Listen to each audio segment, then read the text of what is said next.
책 읽어주는 미즈놀. 미즈놀에서는 스페이스X의 과거, 현재, 미래를 다루고 있습니다. 내용이 좀 디테일해서 재미없을지 모르지만 이번 기회를 통해서 스페이스X 투자에 단단한 기초를 삼을 수 있는 시간을 가지시길 바랍니다. 바로 시작합니다. 고등학교를 마친 뮬러는 세인트 메리스에서 약 100km 떨어진 아이다호 대학교에 진학한 돈을 어렵게 모았다. 그러나 아직 벌목에서 완전히 벗어나지는 못했다. 학비를 대려면 여름마다 집에 돌아와 벌목용 사슬톱을 가지고 숲으로 가야 했다. 등골이 나빠지도록 힘든 일이었지만 보수가 좋았다. 1982년 여름 어느 날 뮬러는 죽은 나무 근처에 있던 나무 한 그루를 베었다. 이런 일은 벌목에서 손에 꼽을 만큼 위험한 작업 중 하나다. 뮬러는 목표했던 나무를 벤 다음에 그 충격으로 죽은 나무가 자기 쪽으로 넘어지지 않는지 확인하려고 세심하게 살폈다. 죽은 나무는 잠시 흔들렸으나 곧 진정되는 것 같았다. 뮬러는 숨을 내쉬고 잠시 쉬려고 사슬톱을 땅에 내려놓느라 몸을 숙였다. 그리고 다시 일어서며 그 나무를 힐끗 돌아보았다. 죽은 나무가 소리도 없이 넘어지기 시작했고 빠르게 그의 시야를 덮쳤다. 뮬러는 간발의 차이로 그 자리를 피했다. 돌아보지 않았으면 난 죽었을 겁니다. 다행히 뮬러는 돌아보았다. 나무는 뮬러의 왼발만 스쳤고 그는 발목을 접질렀다. 뮬러가 대학을 졸업하는 데는 5년이 걸렸다. 어느 한 해 여름에 벌목 회사가 집에 돌아온 벌목꾼들을 고용하지 않았기 때문이었다.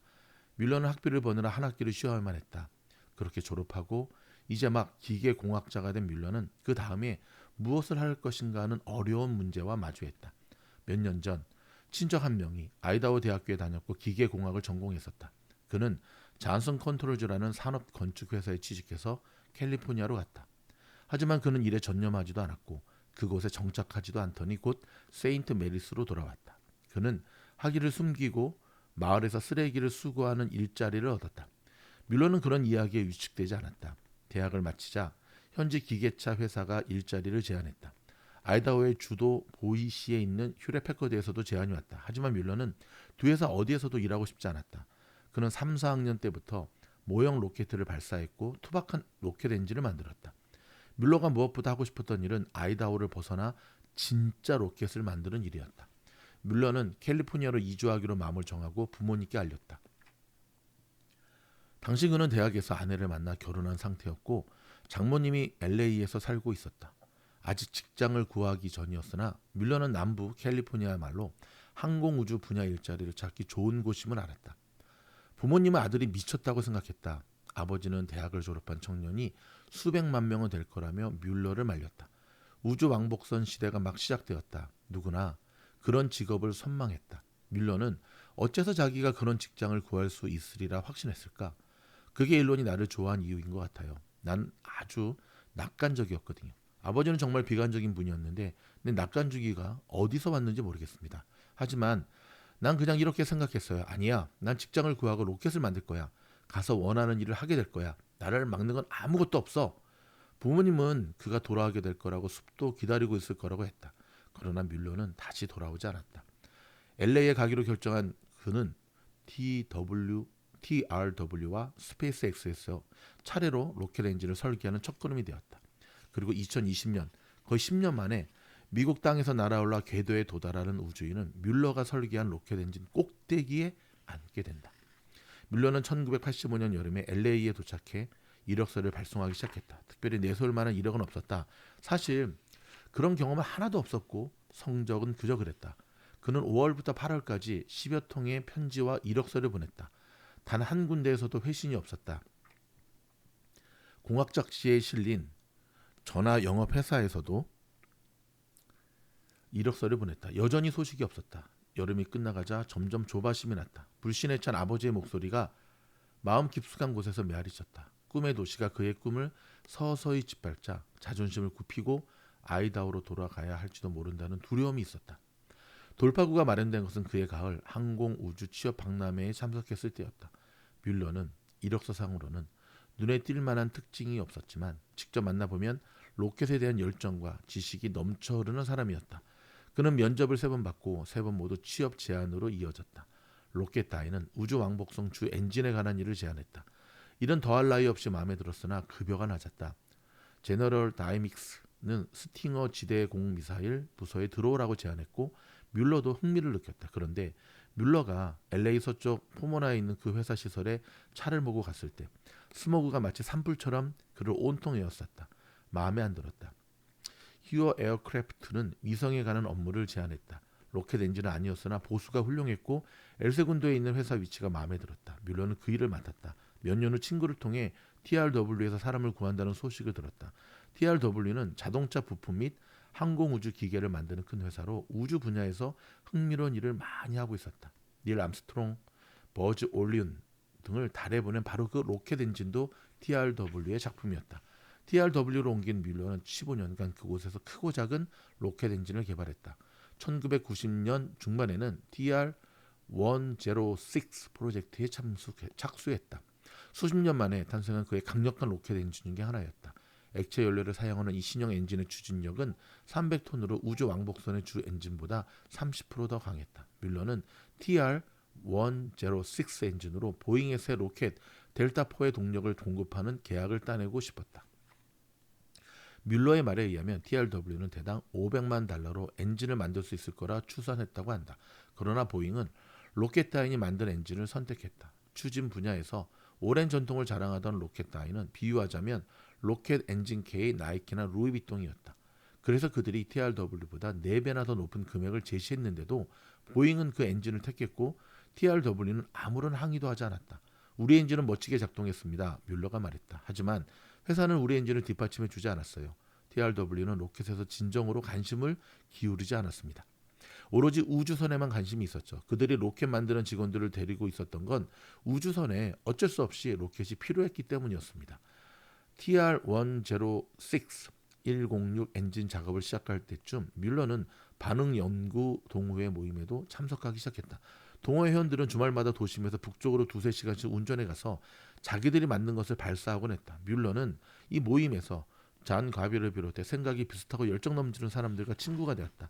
마음이 잘 통했던 뮬러와 가비는 함께 로켓 엔진을 개발했는데 약 5.4톤의 추진을 내는 그 엔진은 아마추어 로켓 엔진 중에서 세계 최강이라 할 만했다. 뮬러가 기술 작업 대부분을 맡았으며 가비는 산업단지의 작업 공간을 갖추고 엔진의 연료 탱크를 만들 재원을 마련했다. 그들은 자기들이 만든 로켓에 BFR이라는 애칭을 붙였다. 졸라 큰 로켓의 줄임말이었다. 여러분, 졸라 큰 한국말로 표현을 했는데요. 책에는 Big Fucking Rocket이라고 써 있습니다. 와우, 이름 죽이네. 2002년 1월 가비는 뮬러에게 일론 머스크라는 인터넷 업계 백만장자가 돌아오는 주말에 작업장에 들러 뮬러를 만나고 아마추어 엔진을 보고 싶어 한다고 전했다. 뮬러는 대수롭지 않게 생각했다. 며칠 후 머스크와 그의 아내 저스틴이 작업장 안으로 들어오기 전까지는 말이다. 저스틴은 임신 중이었고 딱 봐도 그 사실이 드러났지만 시내에서 저녁 시간을 보내기에 적당한 옷을 못 입을 정도는 아니었다. 그들의 우아한 차림은 땀에 얼룩진 로켓 과학자들 모습과 뚜렷이 대조를 이루었다. 머스크가 들어왔을 때 뮬러와 가비는 약 36kg짜리 엔진을 볼트로 기체에 적합하려 애쓰고 있었다. 더 큰 것도 작업해 본 적 있습니까? 머스크가 물었다. 뮬러는 대형 TR-106 엔진을 비롯해 엔진에 예전에 작업했던 몇 가지 추진 프로젝트에 관해 설명했다. 머스크는 계속해서 질문을 쏟아냈다. 추력에 관한 기술적 세부사항, 분사기의 구조, 가장 중요한 비용까지 꼬치꼬치 캐물었다. 머스크는 강력한 엔진을 만들려면 비용이 최소한 얼마나 들지 뮬러와 좀 더 이야기하고 싶었으나 그날 저녁에 다른 일정이 있었다. 머스크는 그 다음 주말에 다시 만날 수 있겠는지 물었다. 뮬러는 머뭇거렸다. 55인치 와이드 스크린 TV를 새로 장만해서 커다란 캐비닛 위에 설치한 지 얼마 되지 않았기 때문이다. 그 당시만 해도 HD TV는 최신 유행하는 기술이었고 팍스 채널 사상에서는 사상 처음으로 미식축구 챔피언 결정전을 와이드 스크린 포맷으로 제작하고 있었다. 뮬러는 새 TV를 친구들에게 자랑하고 싶어서 아내와 함께 파티를 계획해둘 참이었다. 그런데 머스크가 제멋대로 끼어들었다. 롱비치에 있는 뮬러 집에서 열린 그 축구 행사에 머스크와 가비 또 다른 추진 전문가 몇 명이 참석한 것이다. 핫플레이 정도 겨우 봤던 것 같습니다. 뮬러가 회상했다. 3개월 뒤에 그는 결국 스페이스X에 합류했다. 2016년 봄 아마존 설립자 제프 베이조스는 몇 명을 워싱턴주 켄트에 있는 로켓 공장으로 초대했다. 그전까지 언론의 외부 출입을 한 번도 허용하지 않았던 15년간 베일에 쌓여있던 베이조스의 우주기업 블루 오리진이 마침내 모든 계획을 밝히려는 참이었다. 머스크처럼 베이조스도 우주에 나가는데 비용이 많이 드는 점이 인류의 태양계 진출을 방해하는 핵심 요인이라고 생각해서 재사용할 수 있는 로켓을 개발하고 있었다. 베이조스는 3시간 동안 반짝거리는 공장 내부를 직접 안내하며 블루 오리진의 관광용 우주선과 육중한 로켓 엔진, 거대한 3D 프린터를 차례로 보여주었다. 또 자신의 기본 철학인 그라다팀 페로키테르, 즉 단계적으로 맹렬하게라는 뜻의 라틴어를 소개했다. 여러분, 이 그라다티 페로키테르는요, 베이조스의 굉장히 유명한 기본 철학입니다. 단계적으로 맹렬하게. 베이조스는 로켓 개발의 출발점은 방금 말씀 그라다티 페로키테르는 사자가 사냥할 때 모습을 보면 바로 이런 느낌이다 보시면 알아요. 단계적으로 맹렬하게. 베이조스는 로켓 개발의 출발점은 엔진이라고 설명했다. 블루 오리진은 당시 BE4로 알려진 4세대 엔진을 개발하는 중이었다. 로켓은 원료를 구매해서 필요한 부품을 생산하고 현장에 도달하기까지 시간이 오래 걸리는 부품이죠. 파란색과 흰색이 어우러진 체크 무늬 셔츠에 유명 디자이너 브랜드 청바지를 입고 태평하게 공장을 걸리며 베이조스가 말했다. 운송수단 하나만 놓고 보더라도 엔진 개발은 시간이 걸리는 항목입니다. 만드는데 6년이나 7년이 걸립니다. 낙관적인 사람이라면 4년 안에 할 수 있다고 생각하지만 적어도 6년은 걸립니다. 2019년 가을 나는 머스크의 제트기를 타고 이 이야기를 가면서 들려주었다. 토요일 오후였고 우리는 LA에서 텍사스로 가는 길이었다. 원래는 그 전날 이른 저녁에 캘리포니아주 하스온에 있는 스페이스X 공장에서 인터뷰하기로 했었는데 예상보다 1시간이 지나 머스크의 비서가 미안해하며 문자 메시지를 보내왔다. 머스크의 기분이 몹시 좋지 않아서 인터뷰를 다른 날로 미뤘으면 한다는 내용이었다. 나는 호텔로 돌아와 집으로 돌아갈 준비를 했다. 그런데 비서가 다시 전화를 걸어왔다. 머스크가 텍사스 남부에 있는 스타쉽 개발 공장을 방문할 예정인데 내가 따라가고 싶은지 궁금해한다는 것이었다. 마다할 이유가 없었다. 인터뷰는 비행 중에 하기로 했다.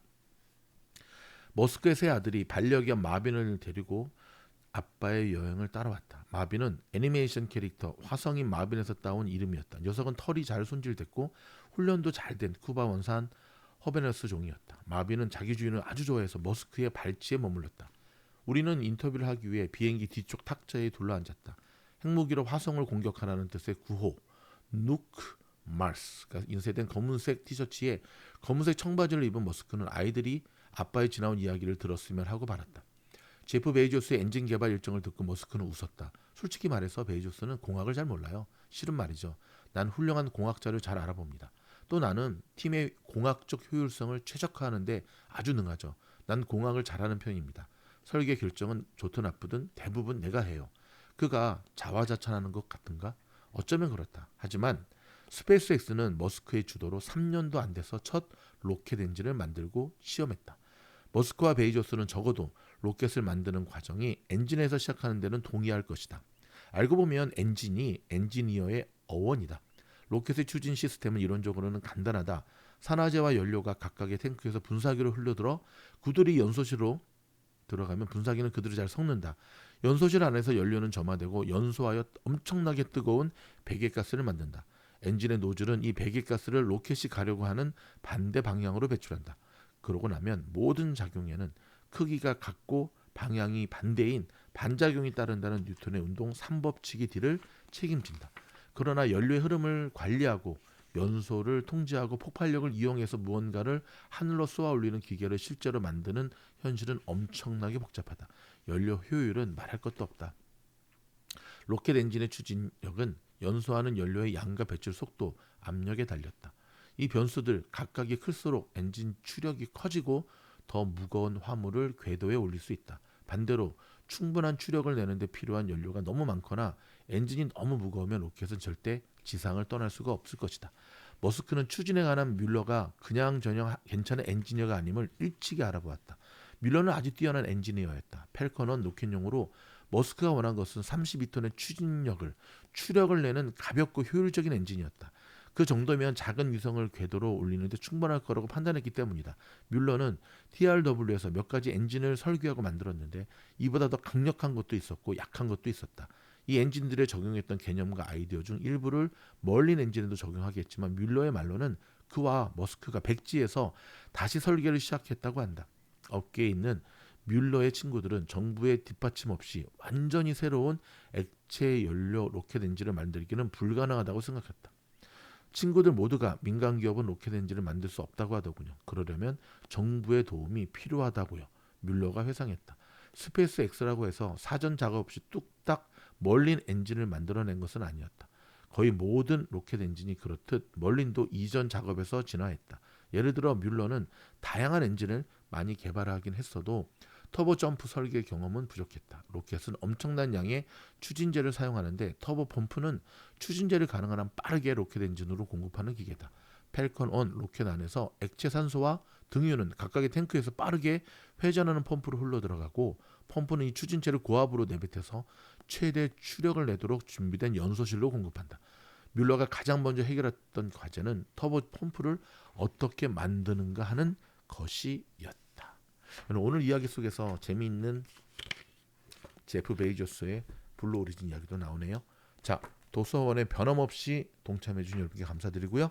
그러면 다음 영상에서 뵙겠습니다. 고맙습니다.